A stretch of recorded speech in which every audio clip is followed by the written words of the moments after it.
Garrett's putting on his new front drilled and slotted rotor. And he's got rear ones too.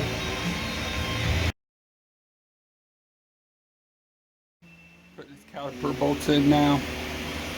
He's got new calipers front and rear. Had new front rotors, they were just stock rotors. But he's got drilled and slotted on it now. Putting the thing in. Now he's going to take all the calipers off. He wants to paint them gloss black so that they won't rust, which is a good idea.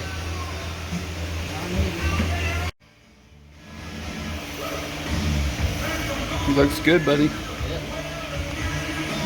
I just got to paint these. Yeah, it's coming. I ordered the paint. You should have said it was enough paint for 4 calipers. Yep. Well, you got to do the other side now. Yep. Got to put the rotor on the other side. Yep. Just putting a little extra grease on the inside of these just because they're new. I don't know what I just knocked out the steering wheel. Just putting a little extra grease in there. The rotors in were already packed in new grease, and we really only drove this thing 50 miles. So it wasn't like they didn't have grease on. Now get your inner bearing. It's right here. Yep. And then you taper side in, and then your groove goes towards the top right there. See that groove in it? Line that up. Go all the way in. There you go. Now lift the rotor and make sure it's all the way in.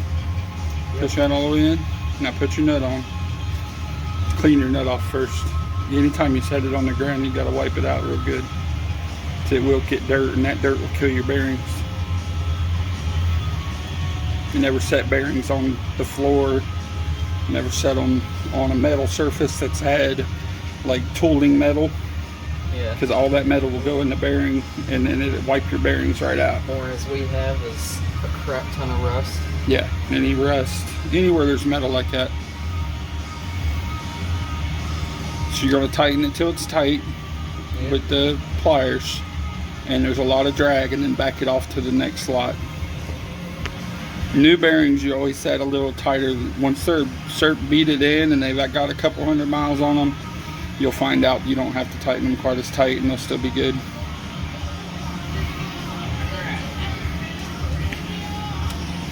Just lock her down, tighten her up. Give one more click. All right, go again. All right, a little bit more, right there. See if the rotor spins. It's good. All right. You're not going to be able to back it off because you're already in line. You don't want to back it off a whole thing, a whole flat. There it is. Yep. And then, turn it in. There you go. Now pull it straight towards you. Wrap it around. And then use your hammer to beat the back of it, or use a tool to push it back. Yep, that's fine. You straight back. And you want it to be back enough that it won't hit the cap. There you go. That's good. There you go. And don't hit the rotor. Get your cap. Toss your cap on there. Still got full of grease. And then use your rubber mallet and tap it on. Hit the top. Yeah, it didn't go on that straight. Yeah. Here, use this. Use that one. Use the bigger one. Yeah. There you go. There we go.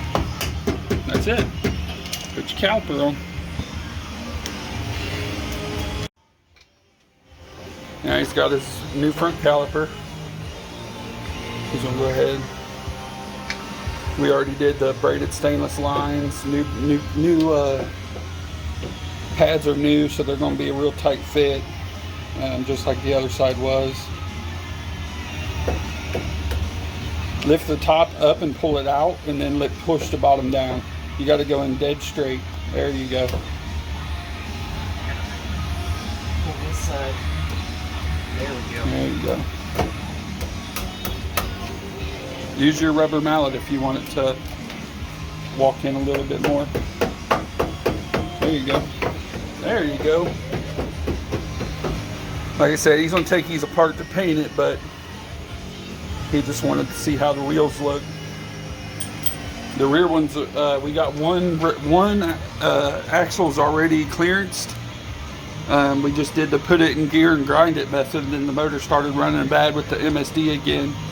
So he just actually hand turned it and sanded it and got it the rest of the way. With a file. With a file and a sandpaper. 80 grip. He was determined to get that rotor on there, and it does look really nice with these wheels. Finally got your birthday and Christmas presents on your Blazer. Yep. And it only took you till October. Yeah. That's really bad. 10 months to put on parts, and we live in Florida where it's always warm. I think we worked harder in Ohio. Oh, we did in October. Yeah. Because we had to get this thing running. Well, we got it running. No, we moved in September. Yeah. We were busting our butts in August, the hottest part of the year. We moved September 14th. The slower one's weird. Huh? It don't spin good like the top does.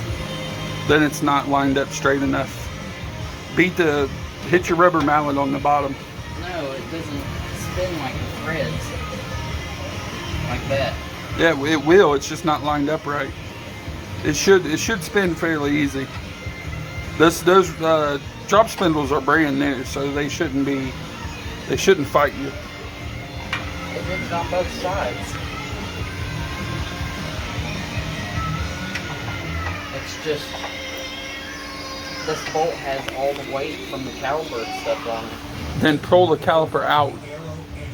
Stick a screwdriver between it and the bottom of the hat of the rotor, and it should free it up some. I got it.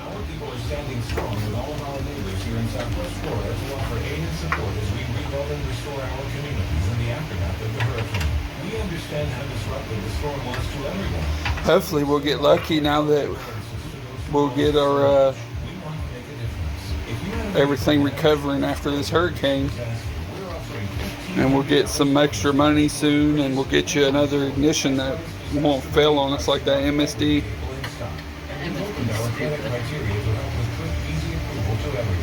I think we're just going to try the Daytona Sensors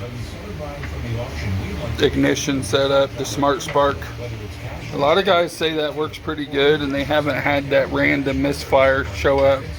I don't know what's with the MSD boxes. They say it's grounds, but we did everything on this thing, man. We changed all the wiring, grounds to the battery, power to the battery, power to a relay from the battery. It didn't make any difference what we did. It would run for 5 minutes and then misfire, and you couldn't get it to come back unless you kept cycling the key and hope you get lucky, and it's just a bunch of crap. Shouldn't have to deal with that on a brand new ignition that you paid $450 for. I don't know what MSD did, man, but that's not MSD quality at all. Their ignitions used to be, you couldn't break an ignition. I mean, you couldn't tear one up if you wanted to. There you go. All right. Yeah, it looked pretty good already. Yeah. They ain't too rusted, but yeah. Cool, man. Stick your wheel up there so they can see it real quick. You don't have to bolt it down. Just kind of. oh yeah.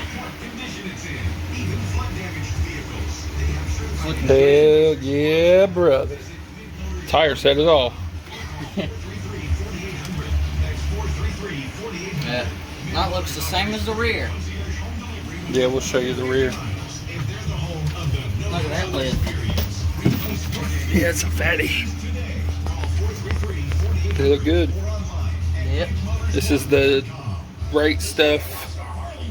It uses an S10 front caliper. Slotted rotors, same as the other side. Dang gone good looking. Yep. I love that fitment. If you guys want fitment on a S10 or Blazer, 15 by 10, 5.5 backspace. That's fitment right there. That's like max extension on the rear end too. Because that's leaf so good. All right. Yep.